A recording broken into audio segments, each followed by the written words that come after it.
Hello students, this is advocate Neeraj Gupta. इस video में हम डिस्कस करेंगे very important topic culpable homicide.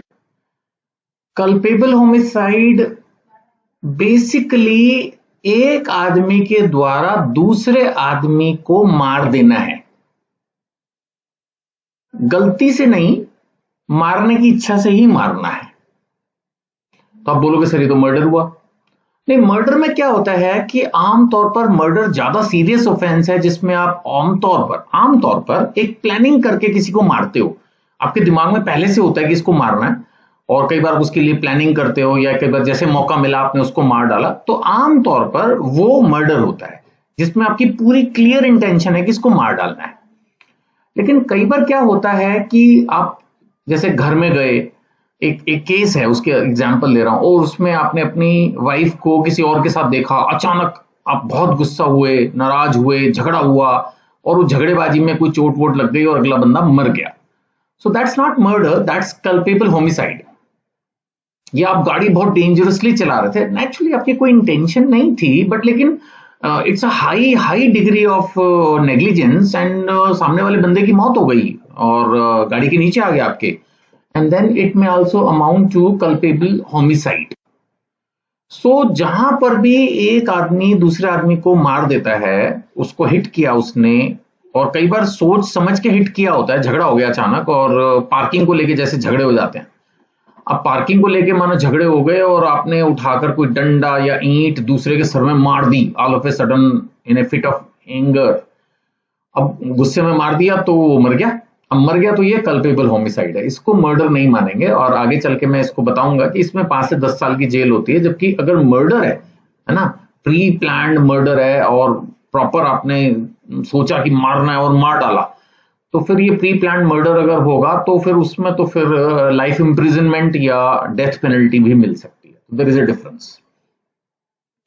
सो अभी हम बात करेंगे इस पूरी वीडियो में मेनली कल्पेबल होमिसाइड की। सो कल्पेबल होमिसाइड क्या है? It's causing the death of a human with the criminal intention knowledge. मतलब जब आप किसी के खोपड़ी पे मार रहे हो ईंट कस के, तो आप कोई फूल नहीं मार रहे, आप ईंट मार रहे हो, पत्थर मार रहे हो या गोली भी चला रहे हो, चाहे गुस्से में ही चला रहे हो, लेकिन आपकी इंटेंशन यही है कि तेरे को मार डालूंगा मैं, तो ये कल्पेबल होमिसाइड में आएगा। हाँ, ये आएगा तो कल्पेबल क्या कहते हैं, होमिसाइड में ही। बट हर मर्डर को हम कल्पेबल होमिसाइड नहीं मान सकते। अब जैसे मर्डर का एग्जांपल लेते हैं, ए प्लान्स टू किल बी। उसने सोचा मारूंगा इसको, फिर क्या किया उसने एक पिस्टल खरीदी, बी का इंतजार किया और फिर उसको छाती में क्लोज रेंज से गोली मारी जिससे बी मर गया। तो ये कल्पेबल होमिसाइड तो है, साथ में मर्डर भी है, राइट। नाउ अब हम एक एग्जांपल लेंगे। एक अचानक लड़ाई हुई, एक सेल्फ कंट्रोल लूज कर गया और उसने एक लकड़ी उठाकर बी को मारी, वुडन स्टिक, लठ मार देते समथिंग। कोई प्रायर प्लान नहीं था, बाय द वे बी मर गया, सडन फाइट, सराउंडिंग सर्कमस्टांसेस। तो ये कल्पेबल होमिसाइड है, not amounting to murder. I think ये एग्जांपल आपको इन दोनों चीजों में फंडा क्लियर करता है। इसीलिए ये सेंटेंस भी आया कि every murder is culpable homicide. भाई मर्डर में आदमी आदमी का खून तो कर ही रहा है, बट कल्पेबल होमिसाइड तो हर तरह का खून हो गया, जिसमें गलती से हो गया, जिसमें गुस्से में हो गया और जिसमें सोच समझ के किया। तो यानी कल्पेबल होमिसाइड में तो तीनों तरह के खून हो गए, तीनों तरह की डेथ किलिंग हो गई, जिनमें से जो प्री प्लान प्रॉपरली है उसको तो मर्डर बोल दिया, और बाकी की जितनी भी मर्डर के अलावा जितनी भी और किलिंग्स हैं बाय ह्यूमन ऑफ ह्यूमन, वो कल्पेबल होमिसाइड हो गई, बात खत्म। अब हम आगे बढ़ते हैं मीनिंग पे। The term homicide means killing of a human by another human and culpable means intention और नॉलेज। कम से कम जब आप हिट कर रहे थे तब आपने हिट उसको मतलब यही सोच के किया था कि या तो ये मरेगा या इसको बहुत चोट लगेगी, ऐसा आपने किया, right. So the offence become punishable when death is caused by unlawful act by mains Riya. Mains रिया तो इसमें है ही ना, आपकी इंटेंशन तो ठीक थी ही नहीं। चाहे पार्किंग की झगड़ा हुआ, लेकिन उस वक्त आपकी इंटेंशन ठीक नहीं है ना, आप सामने वाले बंदे को बहुत जोर से मार रहे हो, तो फिर आपकी इंटेंशन तो उस वक्त ये नहीं मानी जा सकती ना कि मेरी इंटेंशन मारने की नहीं थी, इंटेंशन तो है ही भाई, है ना। डेफिनेशन अंडर बीएनएस की बात करें तो a person commits culpable homicide if he causes death. इसमें अच्छा डेथ होनी बहुत जरूरी है, अगर किसी को बहुत भयंकर चोट लगेगी तो बाद में पड़ेंगे उसको, वो ग्रीवियस हर्ट है। मतलब कल्पेबल होमिसाइड का मतलब डेथ तो फिर है ही है, बंदे की डेथ हुई है, इसमें एक ह्यूमन मरा है, ह्यूमन की बात हो रही है। अगर कोई एनिमल की डेथ होगी तो इसमें नहीं आएगी। कल्पेबल होमिसाइड में एक ह्यूमन की डेथ होनी जरूरी है, और डेथ भी एक ह्यूमन के थ्रू हुई है। माना किसी शेर ने आदमी को मार दिया, वो भी कल्पेबल होमिसाइड नहीं हो सकती, क्योंकि या तो उस पर शेर किसी आदमी ने छोड़ा हो तो फिर गन से उड़ाना, या शेर उस पर छोड़ देना हो तो फिर वैसा होगा। सो यहां पर क्या है, एक आदमी की मृत्यु हुई है दूसरे आदमी के थ्रू।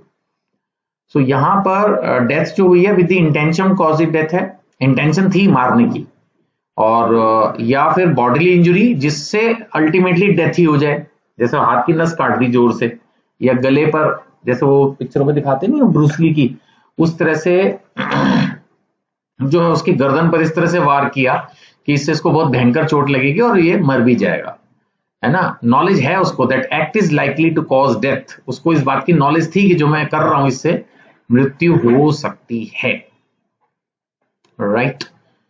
तो एग्जाम्पल्स वगैरह इजी दिए गए हैं। एसेंशियल्स क्या है, वही है, death of a human being, causing death, death होना बहुत जरूरी, प्रेजेंस ऑफ मेंस्ट्रुआ जरूरी, कि हाँ उसके अंदर ये चीज है कि इंटेंशन है, विदाउट मेंस्ट्रुआ तो खैर ये नहीं होगा। अब अगर हम बात करते हैं कल्पेबल होमिसाइड भी, तो ये दो तरह के हो गए, टू मेजर कैटेगरीज। एक तो यही है अमाउंटिंग टू मर्डर, मर्डर तो वही है जो पूरा इंटेंशन है और प्लान्ड है, और जहां अचानक हो गया वो नॉट अमाउंटिंग टू मर्डर है, जैसे मैंने भी आपको समझाया। अब इनके हम डिफरेंस को भी देख लेते हैं। मर्डर मोर सीरियस ऑफेंस है, culpable homicide less serious offence है। यहां पर इंटेंशन स्ट्रांग है, क्लियर है, इसको मार डालना है। यहां पर उस वक्त जब आपने अटैक किया उस समय आपकी नॉलेज में है कि ये मर सकता है या ये शायद मर जाएगा।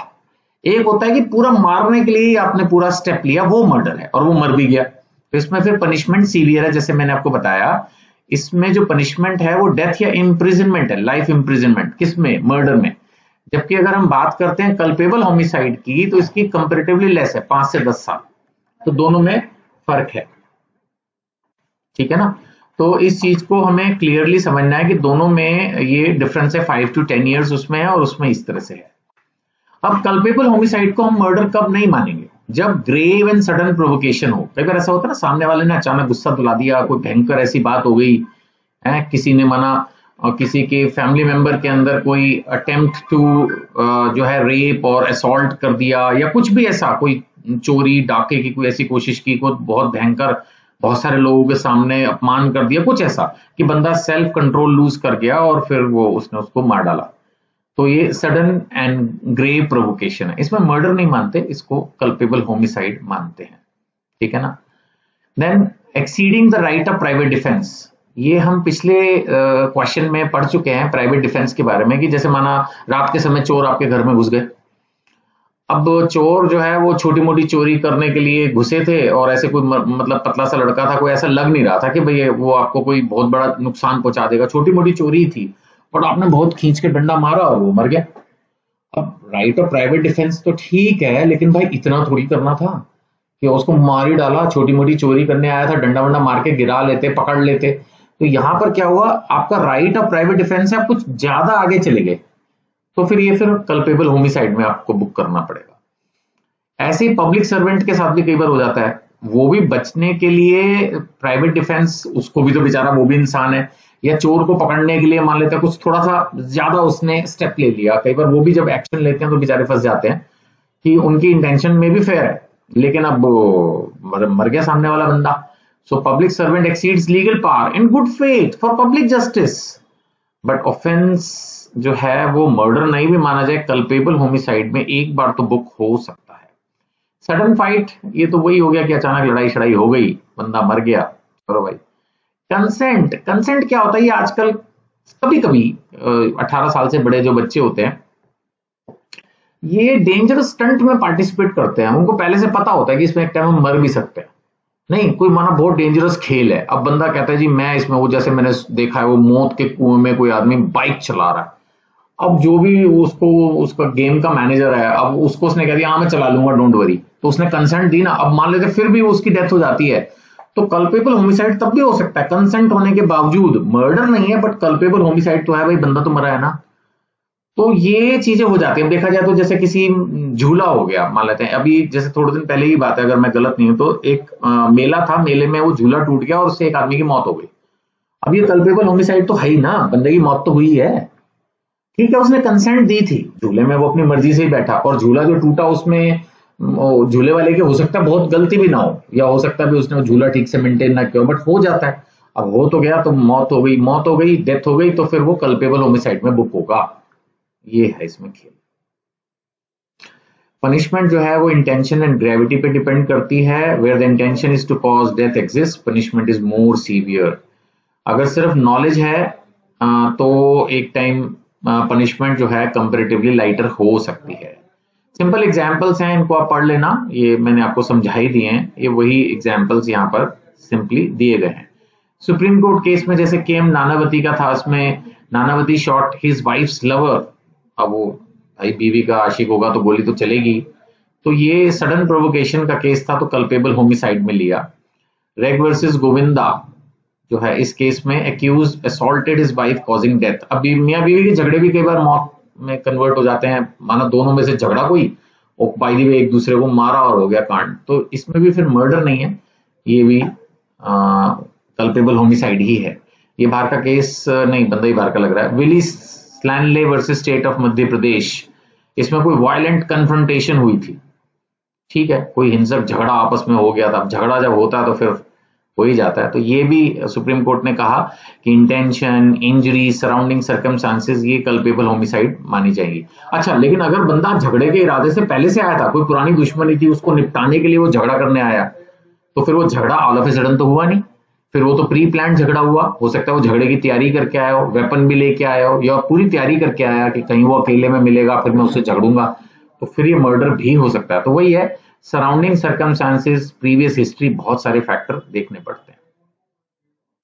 डेथ बाय नेग्लिजेंस, तो जैसे मैं अभी मेले का एग्जांपल ले रहा था, उसको एक टाइम डेथ बाय नेग्लिजेंस मान सकते हैं, डेथ बाय नेग्लिजेंस भी मान सकते हैं, बट आमतौर पर इसमें भी कल्पेबल होमिसाइड लग ही जाता है। ये सेक्शन जो है कल्पेबल होमिसाइड का 100, ये लग ही जाता है। इसको लेस ऑफेंस तो मानते हैं कंपैरेटिवली, कल्पेबल होमिसाइड थोड़ा और ज्यादा है। ये समझ लो कि अगर आपसे कोई गलती हो गई, लापरवाही रही और उससे किसी की मौत हो गई, तो उसको हम डेथ बाय नेग्लिजेंस मान सकते हैं, बट आमतौर पर तब भी कल्पेबल होमिसाइड में पुलिस वाले बुक करें तो गलत नहीं होगा, क्योंकि अब वो कैसे डिसाइड कर लें एकदम से ऑन द स्पॉट। सपोज एक डेथ हो गई, पुलिस वाले केस बुक करने गए हैं, आप लॉ पढ़ रहे हो, कल को पुलिस वालों के हिसाब से सोचो, अब वो कहां से, उसको कैसे पता नेग्लिजेंस हुई नहीं हुई? भाई एक आदमी की वजह से दूसरे आदमी की मौत हो गई, ये तो समझ में आता है, तो इट इज वेरी डिफिकल्ट। हाँ, लेटर ऑन अगर ये प्रूव हो जाता है कि सिर्फ नेग्लिजेंस थी, कोई इंटेंशन मारने की नहीं थी, कोई सडन प्रोवोकेशन भी नहीं थी, सिर्फ नेग्लिजेंस ही थी, तो थोड़ी सजा कम हो सकती है। बाकी अदरवाइज कल्पेबल होमिसाइड में कौन सी 5 से 10 साल की सजा दे रहा है, इससे भी कम क्या है, एक इंसान की मौत हुई तो क्या आपको 5 से 10 साल की जेल भी ना होगी? तो उस हिसाब से ठीक। जहां तक लॉ है, प्रोटेक्ट करता है ह्यूमन लाइफ, पब्लिक ऑर्डर को, और अनलॉफुल किलिंग्स हैं और ह्यूमन इमोशन, सर्कमस्टांसेस को ये प्रोटेक्ट करता है। और मर्डर एंड कल्पेबल होमिसाइड को ये एक तरह से मेंटेन करके चल रहा है। अगर ये कंसेप्ट ना होता तो फिर तो सारी मर्डर हो जाते, और मर्डर में तो फिर डेथ पेनल्टी की भी बातें आती हैं, तो उस हिसाब से कम ये दोनों को डिफरेंशिएट कर रहा है, ठीक है ना। अब it involves causing death with intention और नॉलेज, और ये इन दोनों में डिफरेंस कर रहा है। जैसे मैंने आपको कहा, the principles developed by courts help ensure fair and just punishment according to the gravity of the offence. Naturally अगर कोई किसी को बहुत प्लान्ड वे में मार रहा है तो फिर वो तो हाईएस्ट डिग्री होगी ना, आप किसी की जान ले रहे हो, भगवान ने हमें जीवन दिया और आप उस जीवन को छीन ले रहे हो, और वो भी प्लान्ड वे में, तो वो तो फिर मर्डर है, तो उसमें हाईएस्ट पनिशमेंट आपको कोर्ट जो है वो कानून के हिसाब से अलाउ कर सकती है। चलिए खैर, डिस्कशन ऐसा नहीं कि कंक्लूड हो गया, ये तो क्राइम के बारे में डिस्कस कर रहे हैं, तो अलग अलग क्वेश्चंस में ये डिस्कशंस आएंगे ही। और आप लोगों को भी सजेस्टेड है कि मैं अपनी तरफ से, देखो बहुत लंबी वीडियो नहीं खींच सकता हूं, तो जो चीजें मैं पढ़ा रहा हूं आई एम श्योर उसके बाद आपको समझ में आ जाता होगा, फिर भी आप कुछ चीजें Google, chat GPT, Google Gemini, इन एप्स पर और डीप में भी स्टडी कर सकते हो फॉर योर नॉलेज। बाकी आमतौर पर जितना मैं देता हूँ कंटेंट, वो एग्जामिनेशन पॉइंट ऑफ व्यू से तो सफिशिएंट होता है। फिर भी कोई डाउट हो, नंबर्स हर क्वेश्चन, हर वीडियो के एंड में देता हूँ, और उस पर आप अपने क्वेश्चन व्हाट्सएप कर सकते हैं, यूट्यूब पर देख रहे हैं तो वहां भी लिख सकते हैं, और जिस बुक से पढ़ा रहा हूँ उसको परचेज करने के लिए भी कनेक्ट कर सकते हैं। Thank you.